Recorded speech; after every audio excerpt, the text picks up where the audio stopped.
great day to be from New Berlin.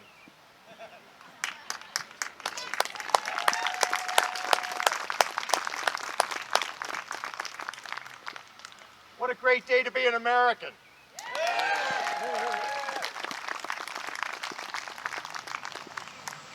You know, after serving all over the world, in some of the garden spots of the world, some places I just do not ever go back. It's great for Elaine and me to be able to be up here and celebrate and recognize this very special and sacred day right here at home.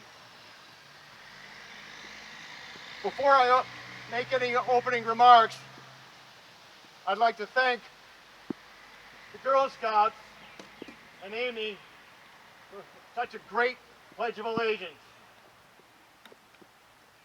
And also to Sahara and her teammates in the singing of the national anthem. Let's hear it for them.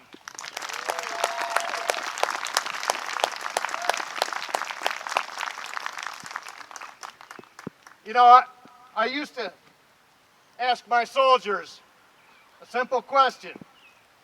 What's the punctuation mark at the end of the first verse of the national anthem? The line that goes, "The land of the free and the home of the brave." Anybody know? It's a question mark. It's a question mark. Now that sounds like some sort of dumb trivia question that you'd ask, you know, a classmate or something, but it's not. Because to know the answer to that, you've really got to understand that the national anthem tells a story of heroism. You see, during the War of 1812, when Francis Scott Key wrote those lyrics, he was being held on board a British ship looking across the Baltimore Harbor at Fort McHenry,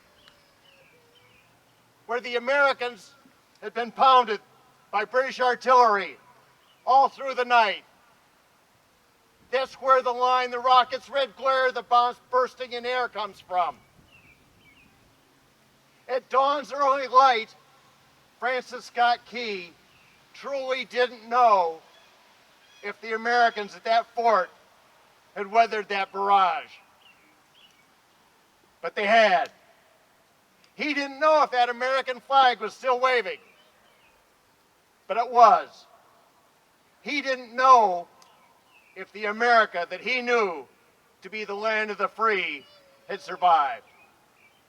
But it had. And it has for more than 200 years since.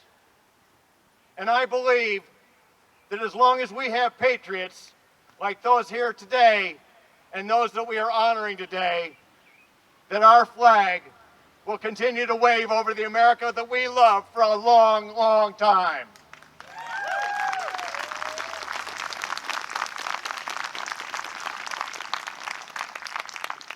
I want to offer another quick thought about our flag. For nearly 250 years, it has served as a rallying point for our service members on the battlefield. It's brought all Americans together in times of pride. It's been a symbol of hope during times of anxiety and uncertainty. Now, for those of us who have gray hair or a little older, think about the number of flags that you saw waving proudly in the air in the weeks and days after September 11th, 2001. And for you younger folks, think about the number of American flags that you've seen waving proudly in the breeze in spite of the challenges of COVID-19. But that beautiful flag is more than a piece of cloth. It's a symbol of who we are.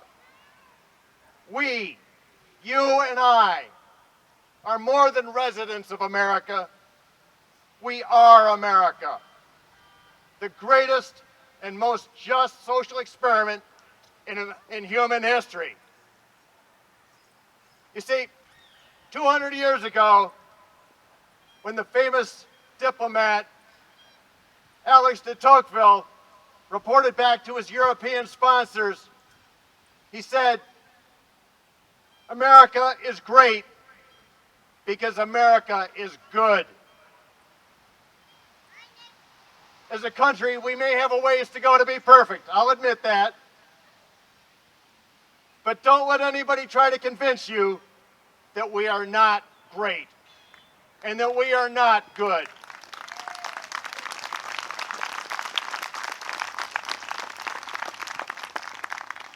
But we won't become better if we don't admit our history, recognize our history, and learn from it. If we focus purely on what went wrong without being very proud of what went oh so right. The America we love is the handiwork of imperfect human beings, living in imperfect times, but doing amazing things.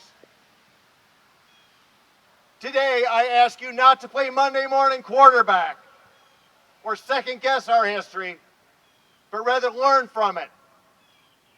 Celebrate those amazing acts executed by human beings living in imperfect times. Acts of heroism, of bravery, of ingenuity, and yes, of great human compassion.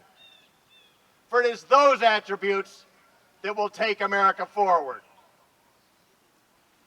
Now, not long ago, I was asked to read some essays for the American Legion. And I was reading one by a young lady, high school student from Unadilla Valley. I wish I could remember her name because her words left a lasting impression on me. She simply wrote, "The left wing and the right wing are all part of the same bird." Now I thought about that and my mind pictured this bird with only one wing. It didn't matter whether it was the left wing or the right wing, struggling to get up off the ground. And when it finally did become airborne, with only one wing, all it could do was fly in meaningless circles. Like that bird, the American eagle, for it to move forward, it's got to depend on the power and the balance of both wings working together. Today, this very sacred day, we honor those who raised their right hand and said, "Send me." Men and women who had both the virtues and the frailties of humanity. Men and women who answered the call, wore the cloth of America, and sadly never returned. When they raised their right hands, they embarked on an amazing and noble mission to support and defend not a person, not a political party, not even some catchy phrase of the day. They pledged themselves to something bigger, to support and defend America and America's goodness and America's greatness as encaptured in our Constitution. When service members take that oath, they become part of something bigger than themselves. They become part of the military family. Now that word family is pretty important because the military truly is a family. Just like any other family, in times of crisis, that family pulls together and gets the job done. Very diverse force, all working together. As service members, that sense of family is engraved in our very DNA. It's who we are. It's also what causes a service member to take that next step on behalf of their teammates. Today, we honor those who took that last step and honor their teammates, and it proved fatal, cutting short a very promising young life. Now, when a service member dies, they're not alone. The bond of their military family doesn't end. There's a teammate standing with them, whether it's on the plane home or even at the funeral home, until they're placed in eternal rest. As you can see here today, the military family doesn't forget. They pay them proper tribute. Today, I would hope that all Neberlin and all America never forgets. Now, our debt to them cannot be fully repaid. No parade, no fancy speech, no rifle salute, no playing of taps will ever bring them back. The best we can do is reflect on our fallen heroes, mourn their loss, celebrate their lives, care for and care about their families. Now, there are a couple other things I'd ask you to do today. First, think about what really brought you here. It wasn't the hope of sunshine like we're seeing now. It wasn't the sound of the drums, although they were great. It wasn't the fire trucks. It wasn't the sports teams, but thank you guys for coming. Really appreciate it. It wasn't the antique cars. It was something about honoring America and those who proudly served her. So today, I'd ask that you honor the fallen by cherishing the America that they have entrusted to us and working to make it better. Second, talk to and talk with a veteran. You'll come away with a new sense of the word hero. And don't be afraid to say thank you. Third, think about and pray for the heroes of today. Young men and women of competence, courage, commitment, and character who are honoring that same oath that their ancestors did. Supporting and defending the country that we love and our way of life in 177 countries around the globe.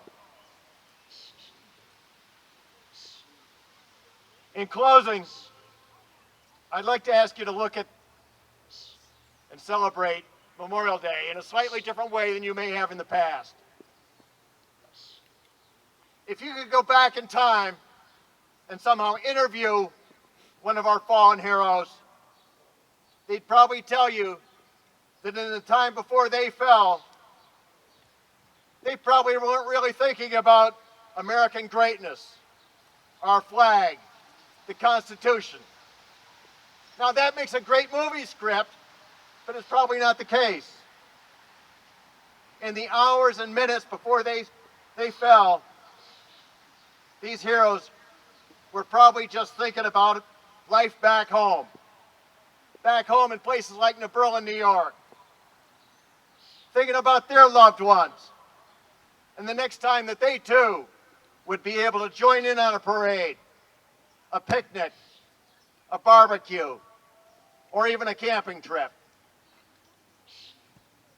And then in their final few moments before their earthly lives ended, these heroes were probably thinking about survival, their own and that of their teammates, their military family. So today, this Memorial Day, I'd ask you to think of two different things. Honor those very human thoughts by celebrating our country the way our heroes probably wish they could if they were with us today. Honor their heroic actions, noble actions, taken by human beings from places like New Berlin. For it is those actions that have guaranteed us the right to enjoy a parade, to pledge the flag, to listen to the Star-Spangled Banner, and to have those Memorial Day picnics, just like they remembered. May God bless our fallen heroes. May He hold them close today and every day. May He watch the service members today that are serving around the globe. And may God continue to bless and guide our amazing United States of America. Thank you very much.